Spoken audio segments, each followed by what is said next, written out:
Esse capítulo do Livro dos Espíritos, quando fala sobre a questão da liberdade, do livre-arbítrio, da fatalidade, da predestinação, é um capítulo muito interessante. Se nós fôssemos, só fazer aqui uma pequena observação. Esse item sobre a liberdade, ele foi tão revolucionário na história da cristandade, que ele causou a maior ruptura dentro da Igreja Católica, que foi a reforma religiosa do século XVI. 1517, Martinho Lutero rompia com a Igreja Católica e começava, o chamado movimento protestante. E qual que foi o fundamento dessa ruptura? O livre-arbítrio ou a predestinação. Porque a grande discussão que se deu foi: quem é que nos salva? Ou quem é que se salva? O princípio geral de todas as religiões sérias é a salvação humana. E o que a gente entende por salvação humana? É aproximar o homem dos princípios, da prática, cristã, dos valores morais e éticos do cristianismo. O princípio do livre-arbítrio, que era defendido por São Tomás de Aquino, dizia que o homem é dono da sua própria vontade, e, portanto, o que ele faz, as suas boas ações, é que vão salvá-lo. Já São Tomás de Aquino, naquela época, defendia o princípio da predestinação, que os homens são predestinados por Deus, portanto, nada do que fizermos vai mudar o nosso destino. Então o homem já estaria fadado a ser predestinado à salvação ou não. Isso causou uma polêmica muito grande, porque envolveu muitos outros princípios. A Igreja Católica, por exemplo, ela tinha a prática de vender objetos sagrados, vender a chamada indulgência, que era a redução da pena das almas no purgatório, no inferno, enfim. A igreja dava um jeito de negociar a situação dos homens. E isso acabou gerando outro tanto, porque se Deus é quem nos salva pela teoria da predestinação, nada que a gente faça, como por exemplo comprar uma indulgência, um objeto sagrado, vai nos salvar. Isso foi o grande cisma da Igreja Católica. E hoje nós observamos que tem muitas igrejas que ainda defendem a teoria da predestinação, e outras como nós defendemos o princípio do livre-arbítrio. O que os Espíritos estão nos dizendo é exatamente essa questão da fatalidade, do livre-arbítrio, da predestinação, se nós podemos ou não interferir no curso das nossas vidas, se nós já estamos fadados, a cumprir uma linha de saída, de partida e de chegada, o princípio da vida, vamos dizer assim, de um nascimento ao falecimento, vamos dizer assim, ao desencarne. Então, é muito interessante esse capítulo, se a gente for refletir ele com a maior amplitude aí na esfera da própria história da igreja, ele entra muito nisso. Na questão 860, nós estamos falando aqui sobre a lei da liberdade e a questão da fatalidade. Na questão 860 diz: pode o homem, por sua vontade e pelos seus atos, evitar acontecimentos que deveriam realizar-se e vice-versa? Ou seja, se quando nós encarnamos, nós fazemos uma programação do gênero de provas que nós vamos vivenciar. Nesse gênero de provas, nós estaremos expostos a algumas situações que vão nos testar, nos provar, que vão nos, experimentar a nossa fé, a nossa convicção e os nossos propósitos. É possível que durante esse propósito, durante essas provas, durante esses acontecimentos, nós venhamos a mudar o destino, né, do que deveria acontecer conosco? Ou se os acontecimentos também que nos são postos poderiam influenciar nas nossas decisões? Vamos ver o que diz os Espíritos.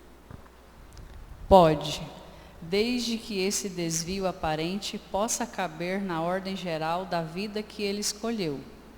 Além disso, para fazer o bem, como é do seu dever e único objetivo da vida, ele pode impedir o mal, sobretudo aquele que pudesse contribuir para um mal ainda maior. Olha que interessante. Pode, desde que esse desvio aparente, possa caber na ordem geral da vida que ele escolheu. Então, o que ele escolheu antes de encarnar é passar por determinado gênero de provas. Durante esse percurso encarnatório, ele pode causar algumas mudanças. O que não significa dizer que estava predestinado. Estava predestinado ele passar por ou estava determinado por ele, estava escolhido por ele, com a permissão da espiritualidade, de ele passar por determinados, vamos dizer assim, desígnios. Ele pode alterar alguns desses desígnios conforme, obviamente, a sua decisão, desde que isso não altere completamente aquilo que ele foi, né, vamos dizer assim, combinado, aquilo que foi estabelecido, aquilo que foi pré-determinado por ele mesmo na sua prova. É isso que está querendo dizer.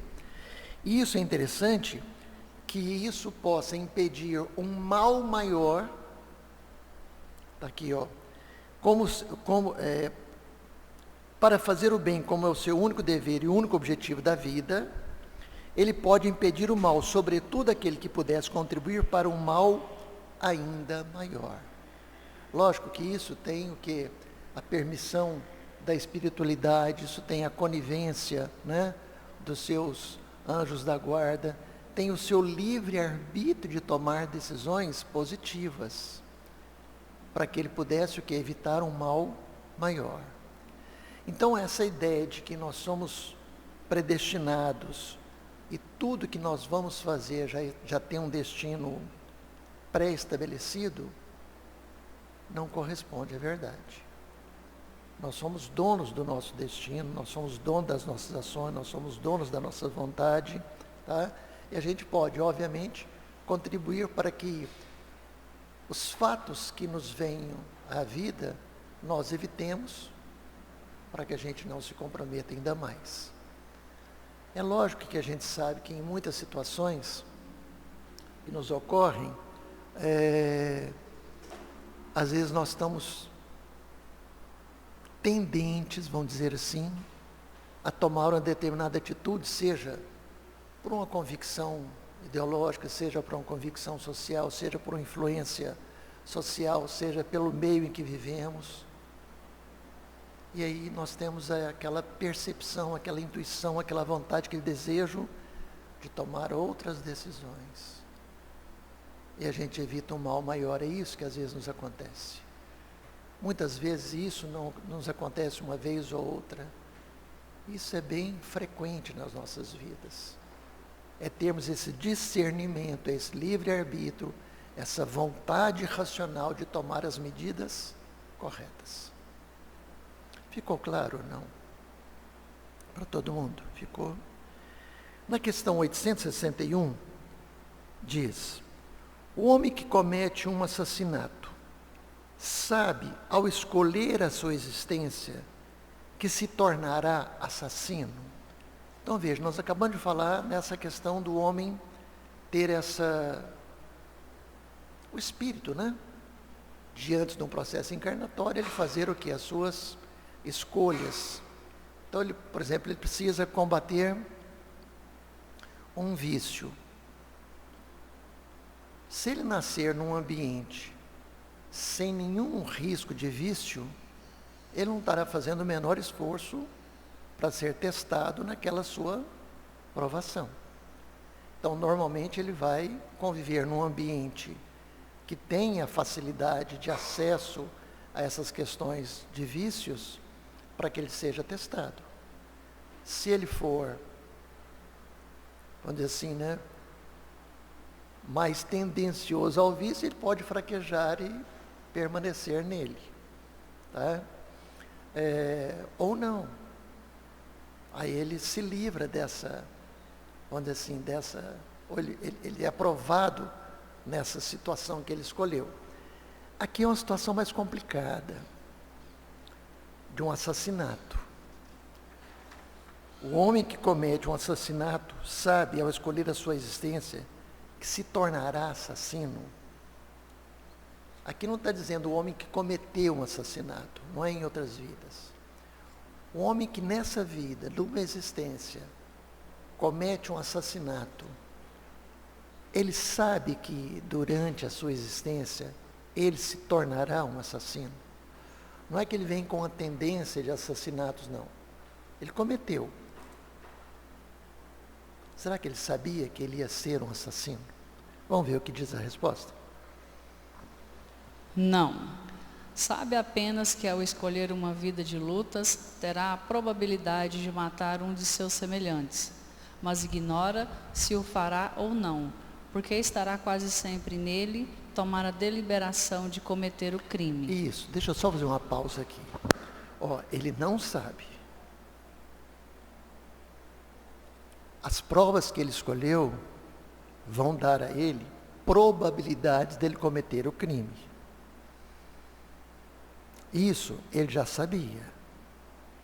O que ele não sabia, e porque não estava determinado, porque na verdade a decisão vai caber a ele em vida, tomar ou não essa atitude.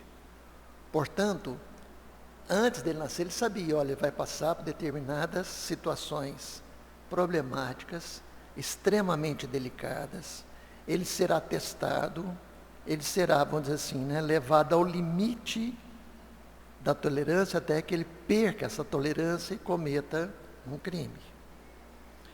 Então, às vezes a gente vê pessoas que vivem em ambientes extremamente hostis, mas que são doces, são mansos, pacíficos.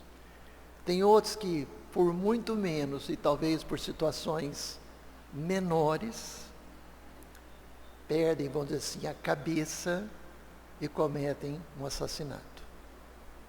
Ou por outras situações, por exemplo, um furto, um rombo econômico na família provocado por alguém, ou por uma sociedade, não é? Por algum motivo, vamos dizer assim, que seja material, ou às vezes uma traição moral, que a gente chama isso, né? Quer dizer, um comportamento que destoa dos, vamos dizer assim, dos combinados, principalmente entre casais, e aí a pessoa também vai lá e comete um crime. Nós temos várias situações, né, de filhos que assassinam os pais para tomar-lhes a fortuna. Quer dizer, é óbvio que ele foi colocado numa situação tentadora, de querer pegar os bens antes da hora. Mas será que ele sabia que ele se tornaria assassino dos pais antes mesmo? Não.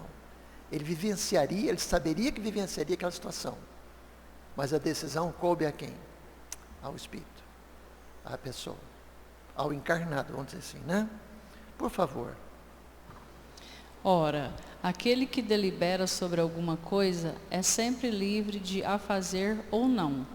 Se o espírito soubesse com antecedência que, como homem, devia cometer um assassínio, estaria predestinado a isso. Isso, então, mais uma vez, nós somos dotados de razão, de vontade, de discernimento, que é o nosso livre-arbítrio. Se a pessoa soubesse que iria cometer um crime, ela já estaria predestinada. Então, na verdade, o próprio não é só predestinado, ele já estaria sentenciado também. Porque se ele vem com a predestinação de ser um assassino, ele sabe, ao final dessa existência, eu estou sentenciado a tantas outras punições.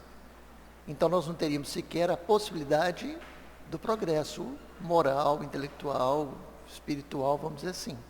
porque ele estaria sentenciado a ser um assassino, já estaria comprometida a sua existência.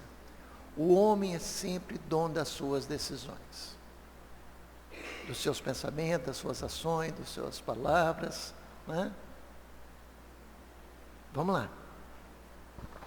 Sabei, então, que não há ninguém predestinado ao crime, e que todo crime, como todo e qualquer ato, é sempre o resultado da vontade e do livre-arbítrio. Olha, a gente ouve muito, mas não é pouco não.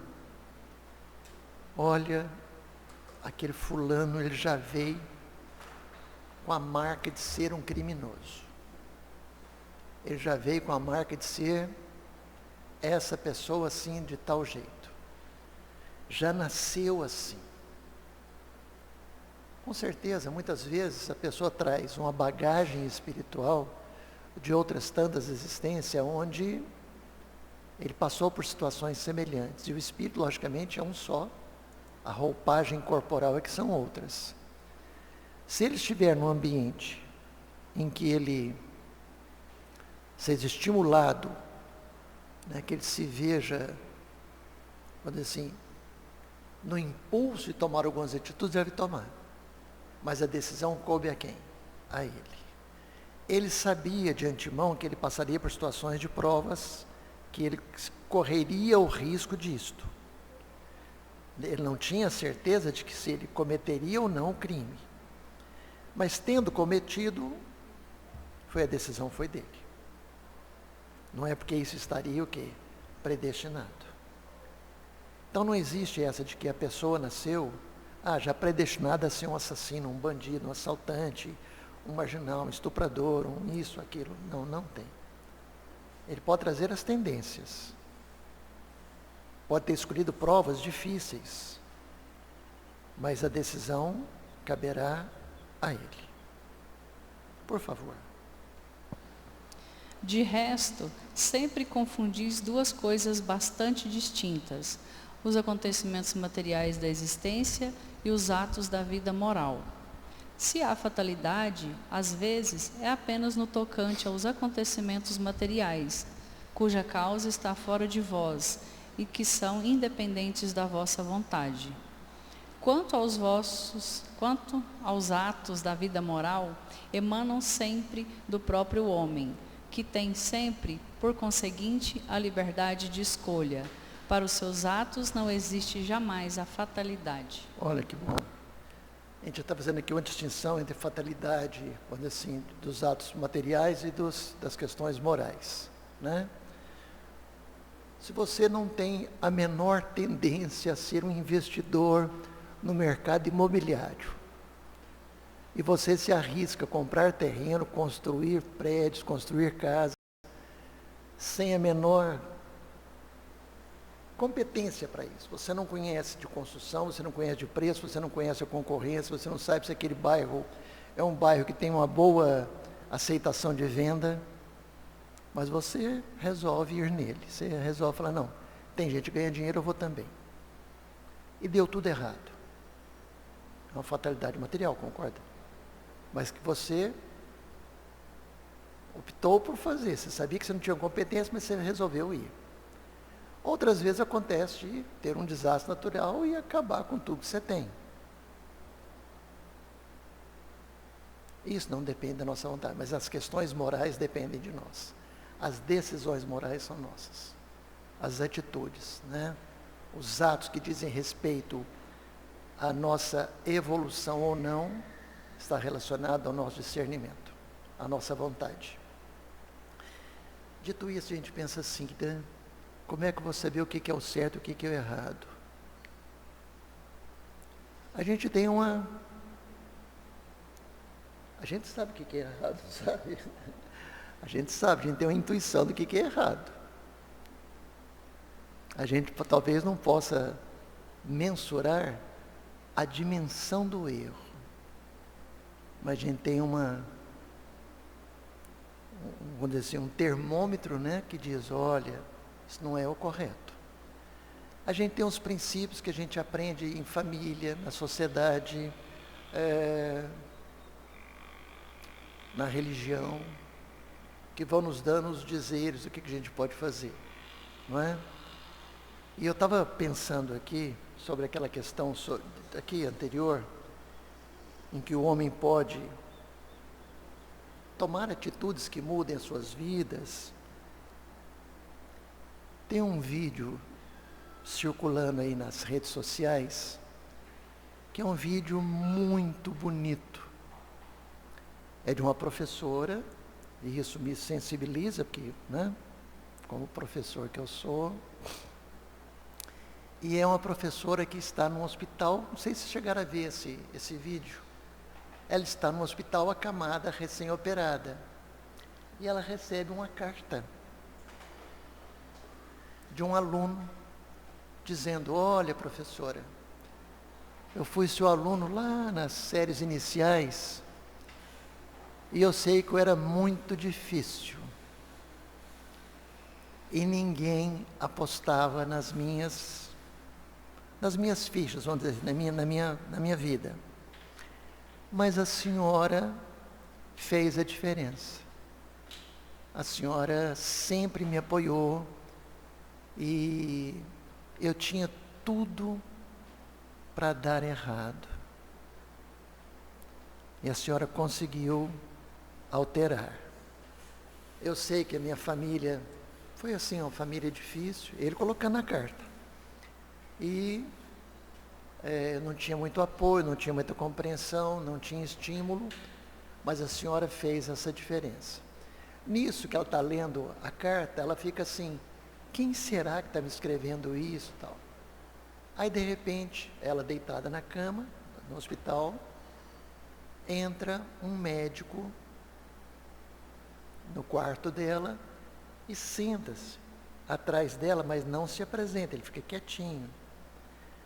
Ele pega e fala assim: eu sou o Derek.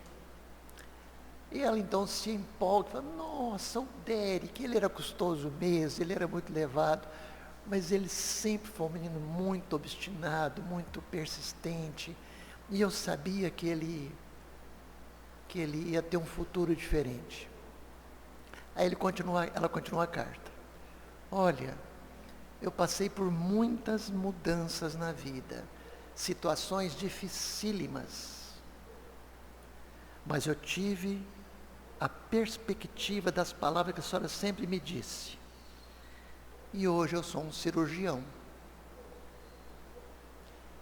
e tive a honra de realizar a sua cirurgia. Aí ela desmonta em choro, né? E eu também, não, que estava vendo um videozinho, eu desmontei.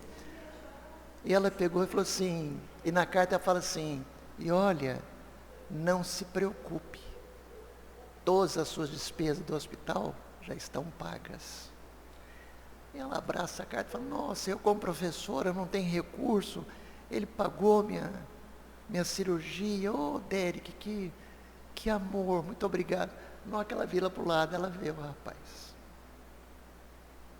Aí a emoção toma conta de todo mundo ali naquele ambiente. Veja, às vezes a gente tem... eu como professor, já tive muitos alunos, vamos dizer assim, complicados, né? Com históricos de vida complicados. Mas em nenhum momento a gente deve virar as costas para eles. Nunca. E muitos dos meus alunos hoje são médicos. Eu tenho o Juliano aqui, né, que foi meu aluno, né, Joelma? E hoje são eles que tratam de mim, vocês acreditam? A maioria dos meus médicos foram meus ex-alunos. Uns chegam para mim e falam assim: professor, eu tenho muito que te agradecer. Olha, eu era levado, né? Eu era custoso, né? Eu falei assim: você era bem custoso. Aí eu falei: mas eu lembro das suas aulas até hoje.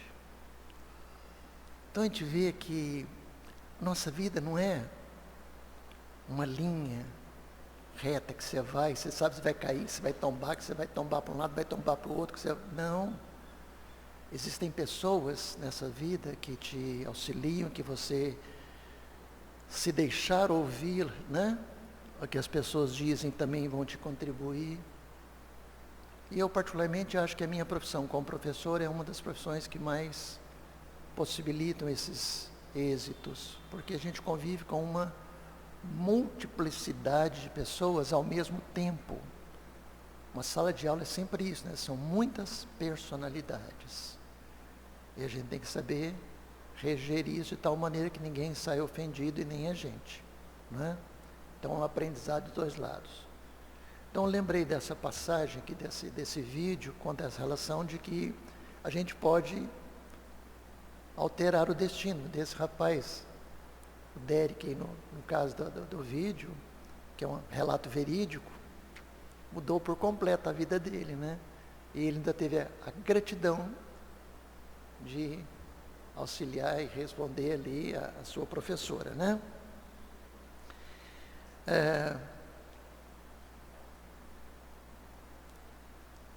Já lemos toda a resposta ou não? Já? Então agora já é a pergunta nova. Questão então 862. Há pessoas que nunca conseguem êxito e que um mau gênio parece perseguir em todos os seus empreendimentos. Não é isso que podemos chamar de fatalidade? O que nós chamaríamos aqui de mau gênio, gente? O que seria um mau gênio? Uma pessoa que tem sempre alguma coisa, mas tem um mau gênio que a persegue e ela fracassa em tudo que diz respeito a ela. O que seria esse mau gênio? Sei lá, um espírito inferior que a persegue, alguém que intui coisa errada, seria mais ou menos isso, não é?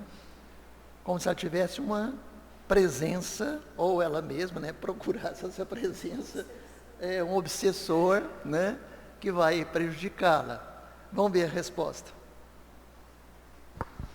Pode ser fatalidade, se assim o quiseres, mas decorrente da escolha do gênero da existência, porque essas pessoas quiseram ser experimentadas por uma vida de decepções, a fim de exercitarem a sua paciência e a sua resignação. Olha só, olha que interessante. De acordo com o gênero de prova que essa pessoa escolheu, ela vai passar por situações sempre ou frequentemente decepcionantes. Aí você fala, mas nada na vida para mim dá certo, para todo mundo dá certo, para mim dá sempre errado. O que será que eu tenho de diferente dos outros? Você já passaram por um pensamento assim, não já? Eu já passei por eles, tá? A gente tem aquela sensação de que alguma coisa errada acontecendo com a gente, que a gente não sabe o que é, mas parece ter uma na nossa vida que as coisas dão errado. Na verdade, é que nós não temos o conhecimento do gênero de provas que nós escolhemos, nós não temos a consciência. Quando a gente entra no estado de sono, né, que a gente dorme, o nosso espírito então pode, com um pouco mais de liberdade, ser visitado aí pelos amigos espirituais e eles reforçarem as nossas decisões, as nossas, né, rever ali o gênero de provas que nós escolhemos, para que nós, na vida material, na vida carnal, na vida corpórea, exercitemos o quê? A paciência, a resignação. Porque se todo mundo fosse ter êxito, sucesso e vitórias no que faz, a gente pensaria, nossa, ser encarnado é muito bom. Mas o que nós estaríamos aprendendo com tudo isso? Não é? Quantas e quantas vezes essas quedas são exatamente o trampolim propulsor para que o nosso espírito avance, evolua, ele tire um pouco a sua máscara do orgulho, da vaidade, da prepotência. Então, assim, é muito importante a gente saber conviver com isso. Lógico, ninguém quer se entregar às fatalidades, vamos dizer assim, do fracasso. Mesmo porque isso não estaria fortalecendo o espírito. O espírito que se, vamos dizer assim, se acomoda numa condição, ele não está evoluindo. Então é necessário ele saber dar passos, né, de alteração. Mas se voltar a acontecer, ele vai percebendo ao longo da vida que aquilo tudo tem sido um grande elemento lapidador. Ele está esmerilando a sua existência. Né? Por favor. Não creias, entretanto, que seja isso que fatalmente acontece.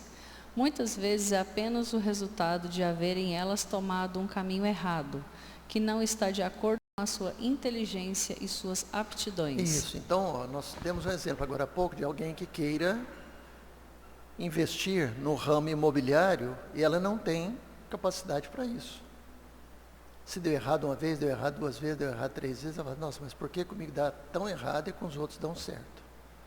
É porque ela não tem o quê? Aptidão para aquilo, ela não está nas suas habilidades ser um construtor. Está investindo errado. Melhor seria ter feito outras escolhas. Então isso não seria fatalidade, seria o quê? Uma decisão que ela mesma tomou, que ela optou por aquelas decisões. Não é? Por favor. Aquele que quer atravessar um rio a nado, sem saber nadar, tem grande probabilidade de morrer afogado. Assim acontece na maioria das ocorrências da vida. Se o homem não empreendesse mais do que aquilo que está de acordo com as suas faculdades, triunfaria quase sempre. O que o perde é o seu amor próprio e a sua ambição, que o desviam do caminho para tomar por vocação o simples desejo de satisfazer certas paixões. Isso, então olha, se o homem tivesse a prudência, o comedimento, a clareza, a compreensão dos passos que ele consegue dar, ele teria maior triunfo, não no sentido de obter um sucesso estrondoso. Ele triunfaria, ou seja, ele não teria o fracasso naquilo que faz. Mas uma pessoa que tende a fazer algo que ele não dá conta, a tendência é o quê? Fracassar. Uma pessoa que atravessar um rio a nado, mas não sabe nadar, vai afogar. Não é? Há um tempo atrás eles diziam muito aqui em Uberlândia, eu não sei se ainda hoje é assim, porque eu já não ouço mais esses comentários, mas aqui em Uberlândia tinha uma estatística que dizia assim, que de cada 10 padarias, confeitarias, panificadoras que abriam, 7 fechavam. Porque as pessoas achavam que era só comprar os produtos, colocar os balcões, né, e fazer o produto. Não. É muito mais do que isso. Né? Assim como a gente conhece pessoas que iniciou um ponto de comércio pequenininho, minúsculo, prosperou, aprendeu aquilo, fez curso e acabou dando certo naquele ramo. Vamos dizer assim, no ramo da alimentação seria um bom exemplo.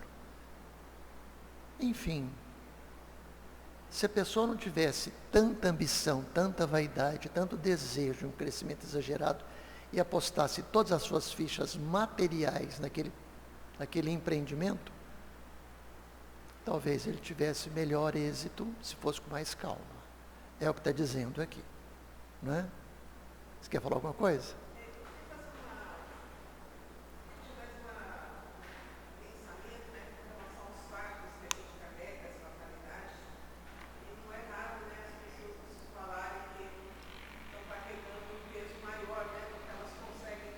Sim. Inclusive, tem até um falando aí de internet, né, de uma entrevista com a Ariano Suassuna, ele com um amigo poeta, né, de uma frase que ele diz que quem foi temperado o choro e acabou saldando o pranto, fazendo uma alusão aí que às vezes a gente carrega um fardo maior do que a gente realmente consegue, né? A história que dá o cobertor conforme o frio, as sensações são às vezes muito maiores. Sim.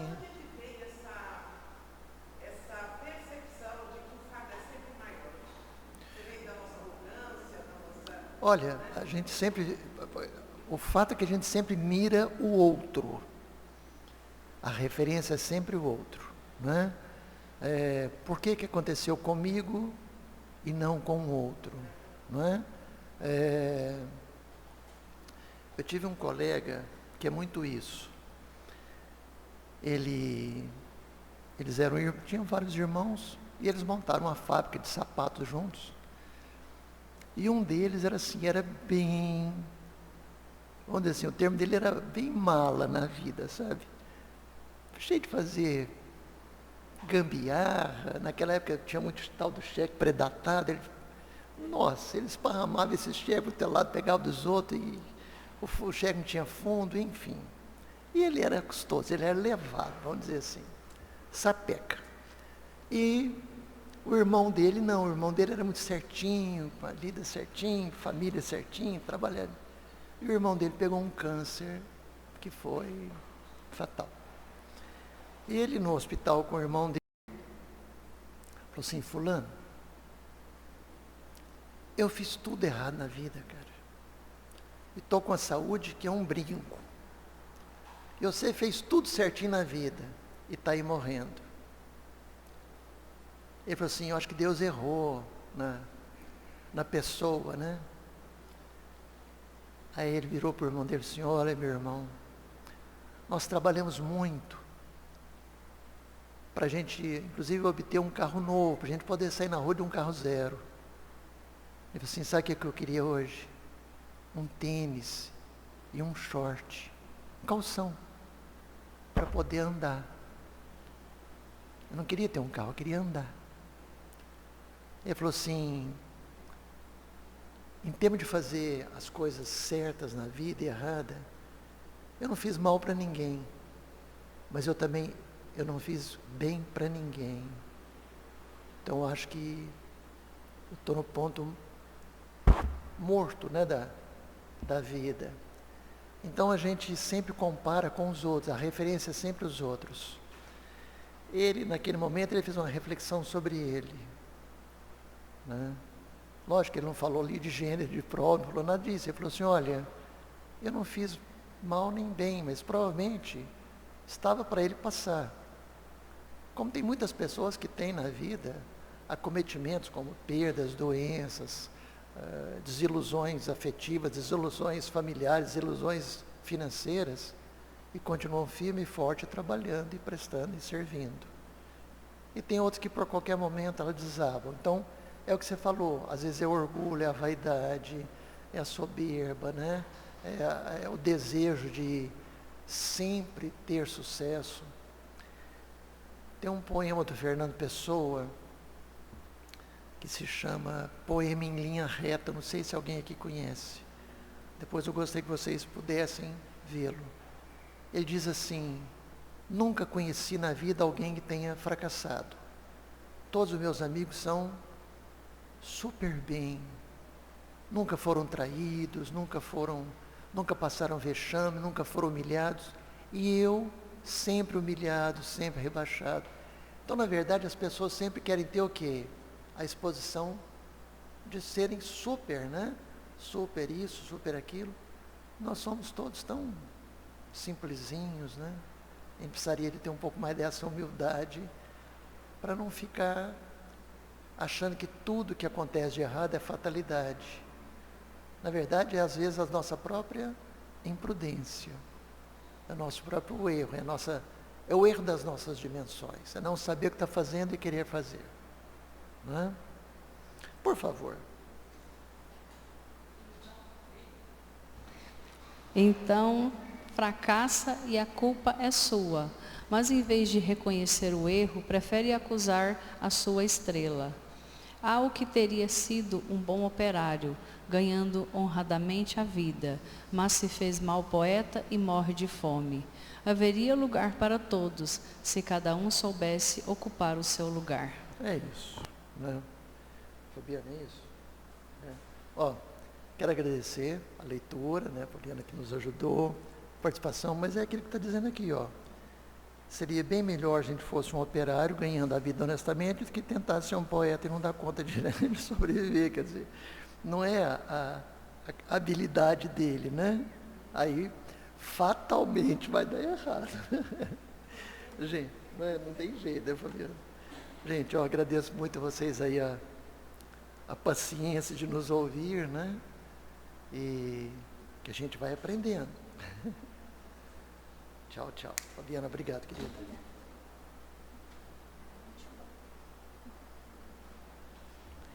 Nós gostaríamos de agradecer ao Luiz Ângelo, passou tão rápido, né?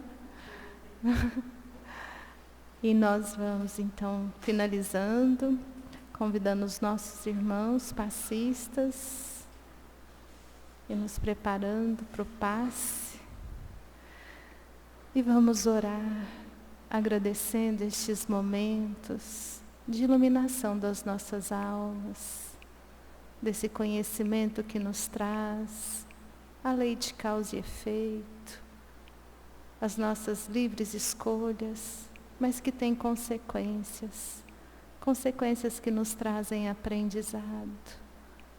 Senhor Jesus, que nesse instante o Senhor derrame sobre nós o bálsamo do Teu amor e que Ele possa magnetizar as águas que estão aqui colocadas, as águas que estão nos lares, que nesse instante de oração nos preparemos para o tratamento espiritual do passe e aqueles que não estão aqui, que recebam o passe espiritual.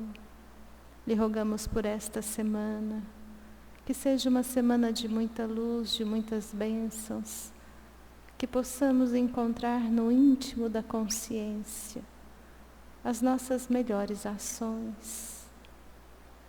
Pai nosso, que estais no céu, santificado seja o vosso nome. Venha a nós o vosso reino. Seja feita a vossa vontade, assim na terra como no céu. O pão nosso de cada dia dai-nos hoje. Perdoa as nossas dívidas, assim como perdoamos aos nossos devedores. E não nos deixes cair em tentação, mas livra-nos de todo o mal. Protege e ampara, Senhor, a humanidade terrestre.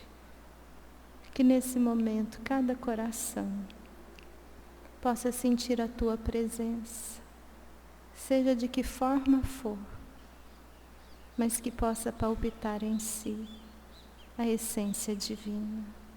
Assim seja.